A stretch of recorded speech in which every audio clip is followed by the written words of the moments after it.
उस समय कुछ लोग आ पहुँचे और उससे उन गलीलियों की चर्चा करने लगे जिनका लहू पिलातुस ने उनकी बलिदानों के साथ मिलाया था। यह सुन उसने उनसे उत्तर में कहा, क्या तुम समझते हो कि ये गलीली और सब गलीलियों से अधिक पापी थे कि उन पर ऐसी विपत्ति पड़ी है? मैं तुमसे कहता हूँ कि नहीं, परंतु यदि तुम मन ना फिराओगे तो तुम सब भी इसी रीति से नष्ट होगे। या क्या तुम समझते हो कि वे 18 जन पर सिलोह का गुम्मट गिरा और वे दबकर मर गए? यरूशलेम के और सब रहने वालों से अधिक अपराधी थे। मैं तुमसे कहता हूँ कि नहीं, परंतु यदि तुम मन ना फिराओगे तो तुम सब भी इसी रीति से नष्ट होगे। फिर उसने यह दृष्टांत भी कहा, किसी की अंगूर की बारी में एक अंजीर का पेड़ लगा हुआ था। वह उसमें फल ढूंढने आया परंतु ना पाया। तब उसने बारी के रखवाले से कहा, देख, 3 वर्ष से मैं इस अंजीर के पेड़ में फल ढूंढने आता हूँ परंतु नहीं पाता। इसे काट डाल कि यह भूमि को भी क्यों रोके रहे। उसने उसको उत्तर दिया, हे स्वामी, इसे इस वर्ष और रहने दे कि मैं इसके चारों ओर खोद कर खाद डालूं। यदि आगे को फले तो भला, नहीं तो उसे काट डाल। शब्द के दिन वह एक आराधनालय में उपदेश करता रहा। वहाँ एक स्त्री थी जिसे 18 वर्ष से दुर्बल करने वाली दुष्ट आत्मा लगी थी और वह कुबड़ी हो गई थी और किसी रीति से सीधी नहीं हो पाती थी। यीशु ने उससे कहा, हे नारी, तू अपनी दुर्बलता से छूट गई। अब उसने उस पर हाथ रखे और वह तुरंत सीधी हो गई और परमेश्वर की बड़ाई करने लगी, इसलिए कि यीशु ने शब्द के दिन उसे अच्छा किया था। आराधनालय का सरदार रिसिया कर लोगों से कहने लगा, 6 दिन हैं जिसमें काम करना चाहिए, अतः उन ही दिनों में आकर चंगे हो, परंतु शब्द के दिन में नहीं। यह सुनकर प्रभु ने उत्तर दिया, हे कपटियों, क्या शब्द के दिन तुमने हर एक अपने बैल या गधे को थान से खोलकर पानी नहीं पिलाया? तो क्या उचित ना था कि यह स्त्री जो अब्राहम की बेटी है, जिसे शैतान ने 18 वर्ष से बांध रखा है, शब्द के दिन इस बंधन से छुड़ाई जाती? तब उसने ये बातें कहीं तो उसके सब विरोधी लज्जित हो गए और सारी भीड़ उन महिमा के कामों से जो वह करता था आनंदित हुई। फिर उसने कहा, परमेश्वर का राज किसके समान है और मैं उसकी उपमा किससे दूं? वह राई के एक दाने के समान है जिसे किसी मनुष्य ने लेकर अपनी बारी में बोया और वह बढ़कर पेड़ हो गया और आकाश के पक्षियों ने उसकी डाली पर बसेरा किया। उसने फिर कहा, मैं परमेश्वर के राज की उपमा किससे दूं? वह खमीर के समान है जिसको किसी स्त्री ने लेकर 3 पसेरी आटे में मिलाया और होते होते सब आटा खमीर हो गया। वह नगर नगर और गांव गांव होकर उपदेश करता हुआ यरूशलेम की ओर जा रहा था, तो किसी ने उससे पूछा, हे प्रभु, क्या उद्धार पाने वाले थोड़े हैं? उसने उससे कहा, सकेत द्वार में प्रवेश करने का यत्न करो, क्योंकि मैं तुमसे कहता हूँ कि बहुत से प्रवेश करना चाहेंगे और ना कर सकेंगे।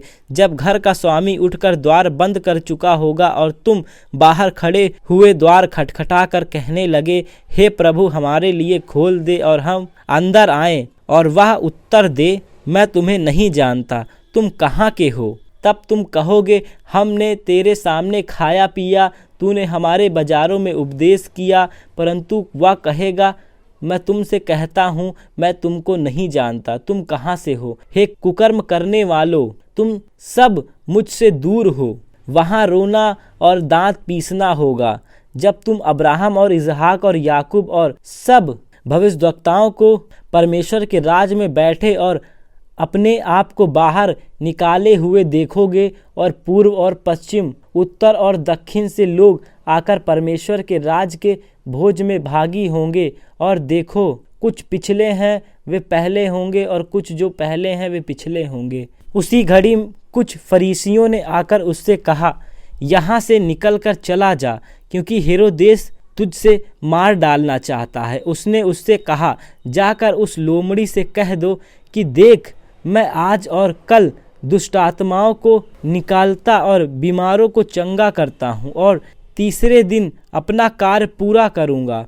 तो भी मुझे आज और कल और परसों चलना अवश्य है, क्योंकि हो नहीं सकता कि कोई भविष्यद्वक्ता यरूशलेम के बाहर मारा जाए। हे यरूशलेम, तू जो भविष्यद्वक्ताओं को मार डालता है और जो तेरे पास भेजे गए उन पर पथराव करता है, कितनी ही बार मैंने यह चाहा कि जैसे मुर्गी अपने बच्चों को अपने पंखों से नीचे इकट्ठा करती है, वैसे ही मैं भी तेरे बालकों को इकट्ठा करूं, पर तुमने यह न चाहा। देखो, तुम्हारा घर तुम्हारे लिए उजाड़ छोड़ा जाएगा, और मैं तुमसे कहता हूँ, जब तक तुम न कहोगे धन्य है वह जो प्रभु के नाम से आता है, तब तक तुम मुझे फिर कभी ना देखोगे। फिर वह सब्त के दिन फरीसियों के सरदारों में से किसी के घर रोटी खाने गया, और वे उसकी घात में थे। वहां एक मनुष्य उसके सामने था जिसे जलंधर का रोग था। इस पर यीशु ने व्यवस्थापकों और फरीसियों से कहा, क्या सब्त के दिन अच्छा करना उचित है या नहीं? परंतु वे चुप रहे। तब उसने उसे छूकर चंगा किया और जाने दिया, और उसने कहा, तुम में से ऐसा कौन है जिसका गदहा या बैल कुएं से गिर जाए और वह सब्त के दिन उसे तुरंत बाहर ना निकाले? वे इन बातों का कुछ उत्तर ना दे सके। जब उसने देखा कि आमंत्रित लोग कैसे मुख्य मुख्य जगहें चुन लेते हैं, तो एक दृष्टांत देकर उनसे कहा, जब कोई तुझे विवाह में बुलाए तो मुख्य जगह में ना बैठना, कहीं ऐसा ना हो कि उसने तुझसे भी किसी बड़े को न्योता दिया हो, और जिसने तुझे और उसे दोनों को न्योता दिया है आकर तुझसे कहे, इसको जगह दे, और तब तुझे लज्जित होकर सबसे नीचे जगह में बैठना पड़े। पर जब तू बुलाया जाए तो सबसे नीची जगह पर जा बैठ, कि जब वह जिसने तुझे न्योता दिया है आए तो तुझसे कहे, हे मित्र, आगे बढ़कर बैठ, तब तेरे साथ बैठने वाले के सामने तेरी बड़ाई होगी। क्योंकि जो कोई अपने आप को बड़ा बनाएगा वह छोटा किया जाएगा, और जो कोई अपने आप को छोटा बनाएगा वह बड़ा किया जाएगा। तब उसने अपने न्योता देने वालों से भी कहा, जब तू दिन का या रात का भोज करे तो अपने मित्र या भाइयों या कुटुंबियों का, धन्यवान पड़ोसियों का ना बुला, कहीं ऐसा ना हो कि वे भी तुझे न्योता दें और तेरा बदला हो जाए। परंतु जब तू भोज करे तो कंगालों, टुंडों, लंगड़ों और अंधों को बुला, तब तू धन्य होगा, क्योंकि उनके पास तुझे बदला देने का कुछ नहीं, परंतु तुझे धर्मियों के जी उठने पर इसका प्रतिफल मिलेगा। उसके साथ भोजन करने वालों में से एक ने ये बातें सुनकर उससे कहा, धन्य है वह जो परमेश्वर के राज में रोटी खाएगा। उसने उनसे कहा, किसी मनुष्य ने बड़ा भोज दिया और बहुतों को बुलाया। जब भोजन तैयार हो गया तो उसने अपने दास के हाथ आमंत्रित लोगों को कहला भेजा, आओ अब भोजन तैयार है। पर वे सब के सब क्षमा मांगने लगे। पहले ने उससे कहा, मैं खेत मोल लिया है और अवश्य है कि उसे देखूं। मैं तुझसे विनती करता हूं कि मुझे क्षमा कर दे। दूसरे ने कहा, मैं 5 जोड़े बैल मोल लिए हैं और उन्हें परखने जाता हूँ। मैं तुझसे विनती करता हूँ, मुझे क्षमा कर दे। एक और ने कहा, मैंने विवाह किया है इसलिए मैं नहीं आ सकता। उस दास ने आकर अपने स्वामी को ये बातें कह सुनाई। तब घर के स्वामी ने क्रोध में आकर अपने दास से कहा, नगर के बाजारों और गलियों में तुरंत जाकर कंगालों और टुंडों, लंगड़ों और अंधों को यहाँ ले आओ। दास ने फिर कहा, हे स्वामी, जैसा तूने कहा था वैसा ही किया गया है और फिर भी जगह है। स्वामी ने दास से कहा, सड़कों पर और बाढ़ों की ओर जा और लोगों को विवश करके ले आ, ताकि मेरी घर भर जाए। क्योंकि मैं तुमसे कहता हूँ, उन आमंत्रित लोगों में से कोई मेरे भोज को ना चखेगा।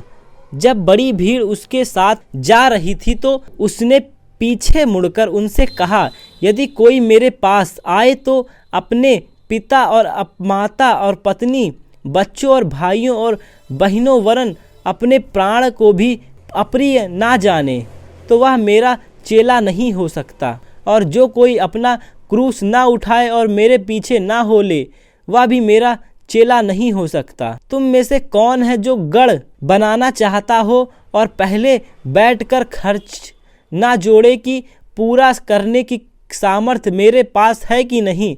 कहीं ऐसा ना हो कि जब वह नींव डाले तो पर तैयार ना कर सके, तो सब देखने वाले यह कहकर उसे ठट्ठों में उड़ाने लगे, यह मनुष्य बनाने तो लगा पर तैयार न कर सका। यह कौन ऐसा राजा है जो दूसरे राजा से युद्ध करने जाता है और पहले बैठकर विचार न कर ले कि जो 20,000 लेकर मुझ पर चढ़ा आता है, क्या मैं 10,000 लेकर उसका सामना कर सकूंगा या नहीं। नहीं तो उसके दूर रहने ही वह दूतों को भेजकर मिलाप करना चाहेगा। इसी रीति से तुम में से जो कोई अपना सब कुछ त्याग ना दे, वह मेरा चेला नहीं हो सकता। नमक तो अच्छा है, परंतु यदि नमक का स्वाद बिगड़ जाए तो वह किस वस्तु से नमकीन किया जाएगा।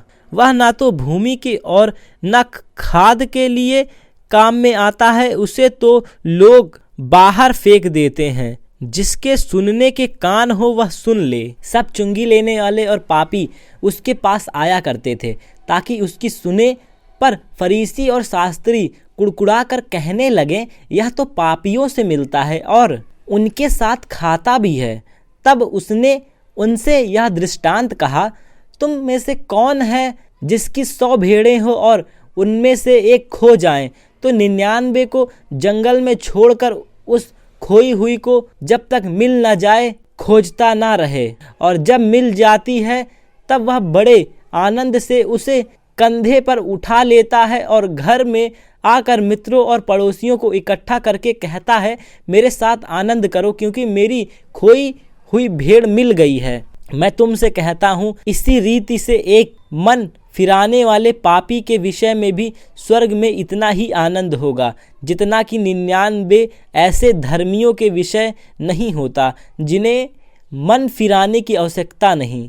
यह कौन ऐसी स्त्री होगी जिसके पास 10 सिक्के हों और उनमें से एक खो जाए तो वह दिया जलाकर और घर झाड़ बुहा कर जब तक मिल न जाए जी लगाकर खोजती ना रहे, और जब मिल जाती है तो अपनी सखियों और पड़ोसियों को इकट्ठा करके कहती हैं, मेरे साथ आनंद करो क्योंकि मेरा खोया हुआ सिक्का मिल गया है। मैं तुमसे कहता हूँ कि इसी रीति से एक मन फिराने वाली पापी के विषय में परमेश्वर के स्वर्गदूत के सामने आनंद होता है।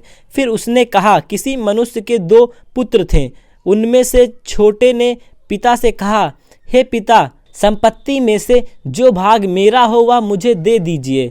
उसने उनको अपनी संपत्ति बांट दी। बहुत दिन न बीते थे कि छोटा पुत्र सब कुछ इकट्ठा करके दूर देश को चला गया और वहाँ कुकर्म में अपनी संपत्ति उड़ा दी। जब वह सब कुछ खर्च कर चुका तो उस देश में बड़ा अकाल पड़ा और वह कंगाल हो गया। इसलिए वह उस देश के निवासियों में से एक के यहाँ जा पड़ा। उसने उसे अपने खेतों में से सूअर चराने के लिए भेजा और वह चाहता था कि उन फलियों से जिन्हें सूअर खाते हैं अपना पेट भरे, और उसे कोई कुछ नहीं देता था। तब वह अपने आपे में आया, तब कहने लगा, मेरे पिता के कितने ही मजदूरों को भोजन से अधिक रोटी मिलती है और मैं यहाँ भूखा मर रहा हूँ। मैं अब उठकर अपने पिता के पास जाऊँगा, उससे कहूँगा कि पिताजी, मैंने स्वर्ग के विरोध में और तेरी दृष्टि में पाप किया है। अब इस योग नहीं कि तेरा पुत्र कहलाऊं, मुझे अपने एक मजदूर के समान रख ले। तब वह उठकर अपने पिता के पास चला। वह अभी दूर नहीं था कि उसके पिता ने देखकर तरस खाया और दौड़ के उसे गले लगाया, बहुत चूमा। पुत्र ने उससे कहा, पिताजी, मैंने स्वर्ग के विरोध में और तेरी दृष्टि में पाप किया है और अब इस योग्य नहीं कि तेरा पुत्र कहलाऊं। परंतु पिता ने अपने दासों से कहा, झट अच्छे से अच्छा वस्त्र निकाल कर उसे पहनाओ और उसके हाथ में अंगूठी और पांवों में जूतियां पहनाओ और पला हुआ बछड़ा लाकर मारो, ताकि हम खाएं और आनंद मनाएं। क्योंकि मेरा यह पुत्र मर गया था फिर जी गया है, खो गया था अब मिल गया है। और वे आनंद करने लगे। परंतु उसका जेठा पुत्र खेत में था। जब वह आते हुए घर के निकट पहुंचा तो उसने गाने बजाने और नाचने का शब्द सुना। अतः उसने एक दास को बुलाकर पूछा, यह क्या हो रहा है? उसने उससे कहा, तेरा भाई आया है और तेरे पिता ने पला हुआ बछड़ा कटवाया है, इसलिए कि उसे भला चंगा पाया है। यह सुनकर वह क्रोध से भर गया और भीतर जाना न चाहा, परंतु उसका पिता बाहर आकर उसे मनाने लगा। उसने पिता को उत्तर दिया, देख, मैं इतने वर्ष से तेरी सेवा कर रहा हूँ और कभी भी तेरी आज्ञा नहीं टाली, तो भी तूने मुझे कभी एक बकरी का बच्चा भी न दिया कि मैं अपने मित्रों के साथ आनंद करता। परंतु जब तेरा यह पुत्र, जिसने तेरी सम्मति वेश्याओं में उड़ा दी, आया है तो उसके लिए तूने पला हुआ बछड़ा कटवाया। उसने उससे कहा, पुत्र तो सर्वदा मेरे साथ है और जो कुछ मेरा है वह सब तेरा ही है, परंतु अब आनंद कर और मगन होना चाहिए, क्योंकि यह तेरा भाई मर गया था फिर जी गया है, खो गया था अब मिल गया है। फिर उसने चेलों से भी कहा, किसी धनवान का एक भंडारी था और लोग ने उसके सामने उस पर यह दोष लगाया कि वह तेरी सारी संपत्ति उड़ाए देता है। अतः उसने उसे बुलाकर कहा, यह क्या है जो मैं तेरे विषय में सुन रहा हूँ? अपने भंडारीनपन का लेखा दे, क्योंकि तू आगे को भंडारी नहीं रह सकता। तब भंडारी सोचने लगा, अब मैं क्या करूं, क्योंकि मेरा स्वामी अब भंडारी का काम मुझसे छीन रहा है। मिट्टी तो मुझसे खोदी नहीं जाती और भीख मांगने में मुझे लज्जा आती है। मैं समझ गया कि क्या करूंगा, ताकि जब मैं भंडारी के काम से छुड़ाया जाऊं तो लोग मुझे अपने घरों में ले लें। तब उसने अपने स्वामी के देनदारों को एक एक करके बुलाया और पहले से पूछा, तुम पर मेरे स्वामी का कितना कर्ज है? उसने कहा, 100 मन तेल। तब उसने उनसे कहा, अपना खाता बही ले और बैठकर तुरंत 50 लिख दे। फिर उसने दूसरे से पूछा, तुझ पर कितना कर्ज है? उसने कहा, 100 मन गेहूं। तब उसने कहा, अपना खाता बही लेकर 80 कर दे। स्वामी ने उस अधर्मी भंडारी को सराहा कि उसने चतुराई से काम किया है, क्योंकि इस संसार के लोग अपने समय के लोगों के साथ रीति व्यवहारों में ज्योति के लोगों से अधिक चतुर हैं। और मैं तुमसे कहता हूँ कि अधर्म के धन से अपने लिए मित्र बना लो, ताकि जब वह जाता रहे तो वे तुम्हें अत्यंत निवासों में ले ले। जो थोड़े से थोड़े में सच्चा है वह बहुत में भी सच्चा है, और जो थोड़े से थोड़े में अधर्मी है वह बहुत में भी अधर्मी है। इसलिए जब तुम अधर्म के धन में सच्चे ना ठहरे तो सच्चा धन तुम्हें कौन सौंपेगा? और यदि तुम पराये धन में सच्चे ना ठहरे तो तुम्हारा उसे तुम्हें कौन देगा? कोई दास 2 स्वामियों की सेवा नहीं कर सकता, क्योंकि वह तो एक से बैर और दूसरे से प्रेम रखेगा, या एक से मिला रहेगा और दूसरे को तुच्छ जानेगा। तुम परमेश्वर और धन दोनों की सेवा नहीं कर सकते। फरीसी जो लोभी थे ये सब बातें सुनकर उसे ठट्ठों में उड़ाने लगे। उसने उनसे कहा, तुम तो मनुष्यों के समान अपने आप को धर्मी ठहराते हो, परंतु परमेश्वर तुम्हारे मन को जांचता है, क्योंकि जो वस्तु मनुष्यों की दृष्टि में महान है वह परमेश्वर के निकट घृणित है। व्यवस्था और भविष्यद्वक्ता यूहन्ना तक रहे उस समय से परमेश्वर के राज का सुसमाचार सुनाया जा रहा, और हर कोई उसमें प्रबलता में प्रवेश करता है। आकाश और पृथ्वी का टल जाना व्यवस्था के एक बिंदु के मिट जाने से सहज है। जो कोई अपनी पत्नी को त्याग कर दूसरी से विवाह करता है वह व्यभिचार करता है, और जो कोई ऐसी त्यागी हुई स्त्री से विवाह करता है वह भी व्यभिचार करता है। एक धनवान मनुष्य था जो बैंजनी कपड़े और मलमल पहनता और प्रतिदिन सुख विलास में धूप काल के साथ रहता था।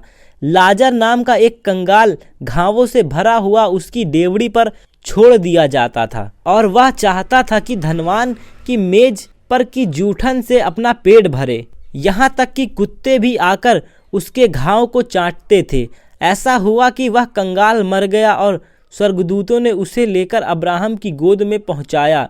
वह धनवान भी मरा और गाड़ा गया, और अधोलोक में उसने पीड़ा में पड़े हुए अपनी आंखें उठाई और दूर से अब्राहम की गोद में लाजर को देखा। तब उसने पुकार कर कहा, हे पिता अब्राहम, मुझ पर दया करके लाजर को भेज दे, ताकि वह अपनी उंगली का सिरा पानी में भिगोकर मेरी जीभ को ठंडा करे, क्योंकि इस ज्वाला में तड़प रहा हूँ। परंतु अब्राहम ने कहा, हे पुत्र, स्मरण कर कि तू अपने जीवन में अच्छी वस्तुएं ले चुका है और वैसे ही लाजर बुरी वस्तुएं, परंतु अब वह यह शांति पा रहा है और तू तड़प रहा है। इन सब बातों को छोड़ हमारे और तुम्हारे बीच में क्या भारी गड्ढा ठहराया गया है कि जो यहाँ से उस पार तुम्हारे पास जाना चाहे वे ना जा सके और ना कोई वहाँ से यहाँ पार हमारे पास आ सके। उसने कहा, तो हे पिता, मैं तुझसे विनती करता हूँ कि तू उसे मेरे पिता के घर भेज, क्योंकि मेरे 5 भाई हैं। वह उनके सामने इन बातों की गवाही दे, ऐसा ना हो कि वे भी इस पीड़ा की जगह में आए। अब्राहम ने उससे कहा, उनके पास तो मूसा और भविष्यद्वक्ता की पुस्तकें हैं, वे उनकी सुने। उसने कहा, नहीं हे पिता अब्राहम, पर यदि कोई मरे हुओं में से उनके पास जाए तो वे मन फिराएंगे। उसने उससे कहा, जब वे मूसा और भविष्यद्वक्ता की नहीं सुनते तो यदि मरे हुओं में से कोई जी भी उठे तो भी उसकी ना मानेंगे। फिर उसने अपने चेलों से कहा, हो नहीं सकता कि ठोकरें ना लगें, परंतु हाय उस मनुष्य पर जिसके कारण वे आती हैं। जो इन छोटों में से किसी एक को ठोकर खिलाता है, उसके लिए यह भला होता कि चक्की का पाट उसके गले में लटकाया जाता और वह समुद्र में डाल दिया जाता। सचेत रहो, यदि तेरा भाई अपराध करे तो उसे समझ, और यदि पछताए तो उसे क्षमा कर। यदि दिन भर में वह 7 बार तेरा अपराध करे और 7 बार तेरे पास फिर आकर कहे मैं पछताता हूँ, तो उसे क्षमा कर। तब प्रेरितों ने प्रभु से कहा, हमारा विश्वास बढ़ा। प्रभु ने कहा, यदि तुमको राई के दाने के बराबर भी विश्वास होता तो तुम इस सहतूत के पेड़ से कहते कि जड़ से उखड़ कर समुद्र में लग जा, तो वह तुम्हारी मान लेता। तुम में से ऐसा कौन है जिसका दास हल जोतता या भेड़ चराता हो, और जब वह खेत में आए तो उससे कहे तुरंत आकर भोजन करने बैठ, और यह ना कहे मेरा खाना तैयार कर, और जब तक मैं खाऊं पीऊं तब तक कमर बांध कर मेरी सेवा कर, इसके बाद तू भी खा पी लेना। क्या वह उस दास का एहसान मानेगा कि उसने वे ही काम किए जिसकी आज्ञा दी गई थी? इस रीति से तुम भी जब उस काम को कर चुको जिसकी आज्ञा तुम्हें दी गई है, तो कहो हम निकम्मे दास हैं, जो हमें करना चाहिए था हमने केवल वही किया है। ऐसा हुआ कि वह यरूशलेम जाते हुए सामरियों और गलील के बीच से होकर जा रहा था। किसी गांव में प्रवेश करते समय उसे 10 कोढ़ी मिले। उन्होंने दूर खड़े होकर ऊंचे शब्द से कहा, हे यीशु, हे स्वामी, हम पर दया कर। उसने उन्हें देखकर कहा, जाओ और अपने आप को याजकों को दिखाओ, और जाते ही वे शुद्ध हो गए। तब उनमें से एक यह देखकर कि मैं चंगा हो गया हूँ, ऊंचे शब्द से परमेश्वर की बड़ाई करता हुआ लौट गया और यीशु के पांवों पर मुंह के बल गिरकर उसका धन्यवाद करने लगा, और वह सामरी था। इस पर यीशु ने कहा, क्या 10 शुद्ध ना हुए तो फिर वे 9 कहाँ हैं? क्या इस परदेसी को छोड़ कोई और ना निकला जो परमेश्वर की बड़ाई करता? तब उसने उनसे कहा, उठकर चला जा, तेरे विश्वास ने तुझे चंगा किया। जब फरीसियों ने उससे पूछा कि परमेश्वर का राज कब आएगा, तो उसने उनको उत्तर दिया, परमेश्वर का राज दृश्य रूप में नहीं आता, और लोग यह ना कहेंगे देखो यह है या वह है, क्योंकि देखो परमेश्वर का राज तुम्हारे बीच में है। फिर उसने चेलों से कहा, वे दिन आएंगे जिनमें तुम मनुष्य के पुत्र के दिनों में से एक दिन को देखना चाहोगे और नहीं देखने पाओगे। लोग तुमसे कहेंगे देखो वह है, या देखो यह है, परंतु तुम चले न जाना और ना उनके पीछे हो लेना, क्योंकि जैसे बिजली आकाश के एक छोर से कौंध कर आकाश के दूसरे छोर तक चमकती है, वैसे ही मनुष्य का पुत्र भी अपने दिन में प्रकट होगा। परंतु पहले अवश्य है कि वह बहुत दुख उठाए और इस युग के लोगों उसे तुच्छ ठहराएं। जैसा नूह के दिनों में हुआ था वैसे ही मनुष्य के पुत्र के दिनों में भी होगा। जिस दिन तक नूह जहाज पर ना चढ़ा उस दिन तक लोग खाते पीते और उनमें विवाह होते थे। जल प्रलय ने आकर उन सब को नष्ट किया। और जैसा लूत के दिनों में हुआ था कि लोग खाते पीते लेन देन करते, पेड़ लगाते और घर बनाते थे, परंतु जिस दिन लूत सदोम से निकला उस दिन आग और गंधक आकाश से बरसी और सब को नष्ट कर दिया। मनुष्य के पुत्र के प्रकट होने के दिन भी ऐसा ही होगा। उस दिन जो छत पर हो और उसका सामान घर में हो वह उसे लेने को ना उतरे, और वैसे ही जो खेत में हो वह पीछे ना लौटे। लूत की पत्नी को स्मरण रखो। जो कोई अपना प्राण बचाना चाहे वह उसे खोएगा, और जो कोई उसे खोए वह उसे जीवित रखेगा। मैं तुमसे कहता हूँ उस रात दो मनुष्यों एक खाट पर होंगे, एक ले लिया जाएगा दूसरा छोड़ दिया जाएगा। दो स्त्रियां एक साथ चक्की पीसेंगी, एक ले ली जाएंगी दूसरी छोड़ दी जाएंगी। दो जन खेत में होंगे, एक ले लिया जाएगा दूसरा छोड़ा जाएगा। यह सुन उन्होंने उससे पूछा, हे प्रभु यह कब होगा? उसने उनसे कहा, जहाँ लोथ है वहाँ गिद्ध इकट्ठे होंगे। फिर उसने इसके विषय में कि नित्य प्रार्थना करना और हियाव ना छोड़ना चाहिए, उसने यह दृष्टांत कहा। किसी नगर में एक न्यायी रहता था जो ना परमेश्वर से डरता और ना किसी मनुष्य की परवाह करता था। उसी नगर में एक विधवा भी रहती थी जो उसके पास आकर कहा करती थी, मेरा न्याय चुकाकर मुझे मुद्दई से बचा। कुछ समय तक तो वह ना माना, परंतु अंत में मन में विचार कर कहा, यद्यपि मैं ना परमेश्वर से डरता और ना मनुष्य की कुछ परवाह करता हूँ, तो भी यह विधवा मुझे सताती रहती है, इसलिए मैं उसका न्याय चुकाऊंगा। कहीं ऐसा ना हो कि घड़ी घड़ी आकर अंत को मेरी नाक में दम करे। प्रभु ने कहा, सुन, यह अधर्मी न्यायी क्या कहता है? इसलिए क्या परमेश्वर अपने चुने हुओं का न्याय ना चुकाएगा जो रात दिन उसकी दुहाई देते रहते हैं?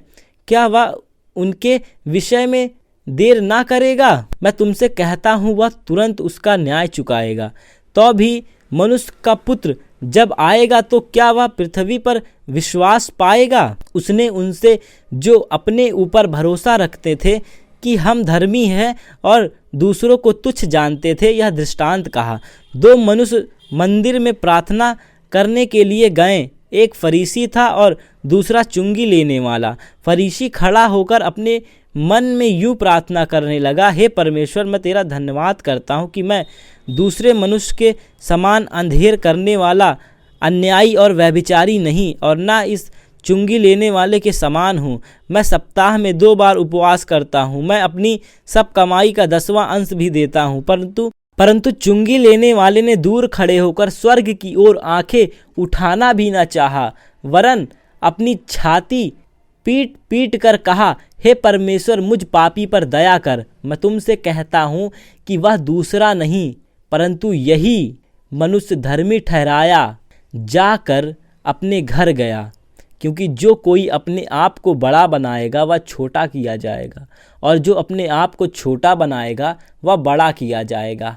फिर लोग अपने बच्चों को भी उसके पास लाने लगे कि वह उन पर हाथ रखे, परंतु चेलों ने देखकर उन्हें डांटा। यीशु ने बच्चों को पास बुलाकर कहा, बालकों को मेरे पास आने दो और उन्हें मना ना करो, क्योंकि परमेश्वर का राज ऐसों ही का है। मैं तुमसे सच कहता हूँ कि जो कोई परमेश्वर के राज को बालक के समान ग्रहण ना करेगा वह उनमें प्रवेश कभी ना करने पाएगा। किसी सरदार ने उससे पूछा, हे उत्तम गुरु, अनंत जीवन का अधिकारी होने के लिए मैं क्या करूं?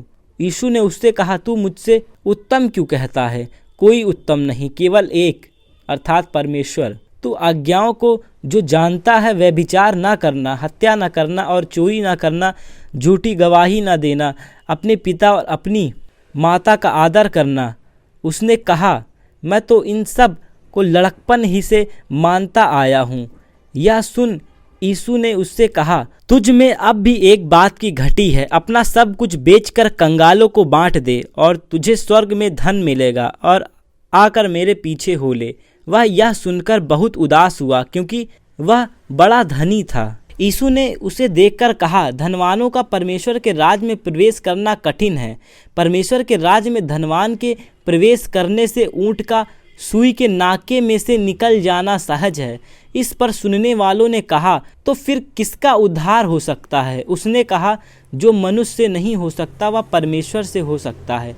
पतरस ने कहा, देख, हम तो घर बार छोड़कर तेरे पीछे हो लिए हैं। उसने उनसे कहा, मैं तुमसे सच कहता हूँ कि ऐसा कोई नहीं जिसके परमेश्वर के राज के लिए घर या पत्नी या भाई या माता पिता या बाल बच्चों को छोड़ दिया हो और इस समय कई गुना अधिक ना पाए और आने वाले युग में अनंत जीवन।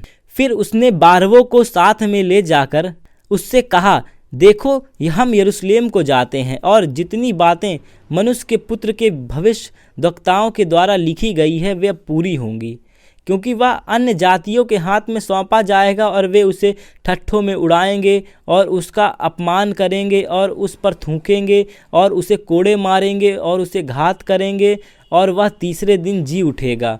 पर उसने इन बातों में से कोई बात ना समझी और यह बात उनसे छिपी रही और जो कहा गया था वह उनकी समझ में ना आया। जब वह यहीरो के निकट पहुँचे तो एक अंधा सड़क के किनारे बैठा हुआ था, भीख मांग रहा था। वह भीड़ के चलने ही की आहट सुनकर पूछने लगा, क्या हो रहा है? उन्होंने उसको बताया, यीशु नासरी जा रहा है। तब उसने पुकार कर कहा, हे यीशु, दाऊद के संतान, मुझ पर दया कर। आगे आगे जा रहे थे वे उसे डांटने लगे कि चुप रहे, परंतु वह उसे और भी चिल्लाने लगा, हे दाऊद की संतान, मुझ पर दया कर। तब यीशु ने खड़े होकर आज्ञा दी कि उसे मेरे पास लाओ, और जब वह निकट आया तो उसने उससे पूछा, तू क्या चाहता है कि मैं तेरे लिए करूं? उसने कहा, हे प्रभु, या कि मैं देखने लगूं। यीशु ने उससे कहा, देखने लग, तेरा विश्वास ने तुझे अच्छा कर दिया। तब वह तुरंत देखने लगा और परमेश्वर की बड़ाई करता हुआ उसके पीछे हो लिया और सब लोग ने देखकर परमेश्वर की स्तुति की।